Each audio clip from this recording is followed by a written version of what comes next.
شادی کے بعد کی جو زندگی ہوتی ہے وہ بہت زیادہ مختلف ہے، اور وہ لڑکیاں جو اپنے ماں باپ کے گھر میں بالکل بھی کام نہیں کرتی، انہیں اگر آگے سسرال میں بہت زیادہ کام کرنا پڑ جاتا ہے اور وہ ایکچولی گھبرا جاتی ہیں۔ تو میری گزارش ہے ان لڑکیوں سے جو ابھی ٹین ایج میں ہیں، ساتھ پڑھائی بھی کر رہی ہیں، اگر آپ کو کوئی ٹائم ملتا ہے ایسا جس میں آپ فری ہوں تو کچھ نہ کچھ سیکھ لیں۔ اس میں آپ کا ہی فائدہ ہے، کیونکہ کوکنگ بھی جو ہے وہ ایک سکل ہے۔ اور وہ عورتیں جو بہت زیادہ پڑھی لکھی ہیں اور اپنے بچوں کی وجہ سے وہ کہیں باہر جا کر جاب نہیں کر سکتی میری طرح، تو میں کیا کرتی ہوں، میں بتاتی ہوں آپ کو کہ میں یہ کوکنگ بھی کر رہی ہوں، میرے ماشاءاللہ سے 4 بچے ہیں، پورے گھر کا نظام میرے سر پر ہے، میں کہیں نہیں جا سکتی،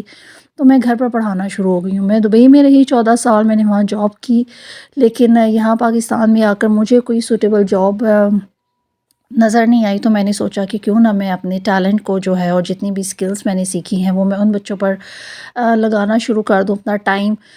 جو مستحق ہے اس چیز کے۔ تو دیکھیے میں کچن میں پکوڑے بھی بنا رہی ہوں اور اس بچے کو میں پڑھا بھی رہی ہوں، کیونکہ کافی زیادہ ویک ہے اپنی اسٹڈیز میں، تو میں اس کو جانے نہیں دیتی۔ یہ شام کے 7-8 بجے ہی واپس جاتا ہے، 3 بجے ہی آتا ہے، اور 7 سے 8 بجے تک یہ میرے پاس پڑھتا رہتا ہے۔ اور آپ یقین کریں گے جو سکون مجھے ملتا ہے نا ان بچوں کو پڑھا کر، شاید اگر میں باہر بہت زیادہ پیسہ بھی کما لوں اور صبح اٹھوں اور جاؤں اور اپنے بچوں کو بھی میں ڈے کیئر میں بھیجوں، اور پھر واپسی پر بھی مجھے پریشانی ہو کہ وہ آئیں گے تو ان کو کون دیکھے گا، تو میں نے یہ ایک چھوٹی سی اکیڈمی اپنے گھر میں بنا رہی ہوں۔ ماشاءاللہ سے میرے پاس کافی زیادہ بچے، پہلے ایک تھا پھر اب کافی زیادہ بچے میرے پاس ہو گئے ہیں، اور میری جتنی ڈیمانڈ ہوتی ہے اس کے حساب سے ہی وہ مجھے پیمنٹ بھی کرتے ہیں اور میں انہیں رزلٹ بھی دیتی ہوں۔ تو کہنے کا مقصد صرف یہ ہے کہ آپ کا جو بھی ٹیلنٹ ہے آپ اپنے آپ کو ناکارہ نہ سمجھا کریں۔ اگر آپ کے پاس ڈگری نہیں ہے، ضروری نہیں ہے کہ ڈگری ہو تو انسان کامیاب ہوتا ہے، اگر آپ کے پاس کوئی سکل بھی ہے، اگر آپ کپڑے سینا جانتی ہیں، اگر آپ کھانا پکانا جانتی ہیں، آپ کچھ بھی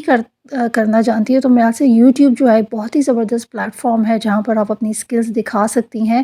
نہ کہ ان لوگوں کو بتائیں جو آپ کو صرف ڈی گریڈ کرتے ہیں اور اپریشیٹ نہیں کرتے۔ میرے خیال سے یوٹیوب ایک واحد جگہ ہے جہاں پر لوگ آپ کو دیکھتے بھی ہیں، آپ کی بات کو سمجھتے بھی ہیں، اور آپ کو آپ کی پسند کی کمیونٹی سے رسپانس بھی ملتا ہے۔ تو اگر آپ پڑھی لکھی ہیں تو گھر میں ٹیوشنز پڑھانا شروع کر دیں، کپڑے سینا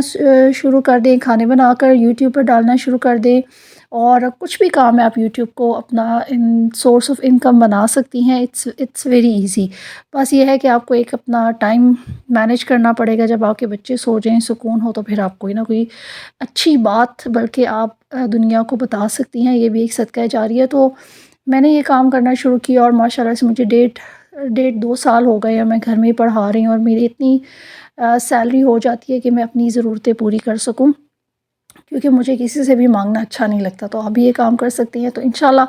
اپنے نیکسٹ ولاگ میں میں آپ کے ساتھ اور بھی اپنی زندگی کی بہت ساری چیزیں شیئر کروں گی، وہ واقعات، وہ اپس اینڈ ڈاؤن جس نے مجھے بہت زیادہ گرایا، اور پھر وہ کون سی چیزیں تھیں جس نے مجھے دوبارہ سے حوصلہ دیا۔ میرے ساتھ رہیے گا۔ خدا حافظ۔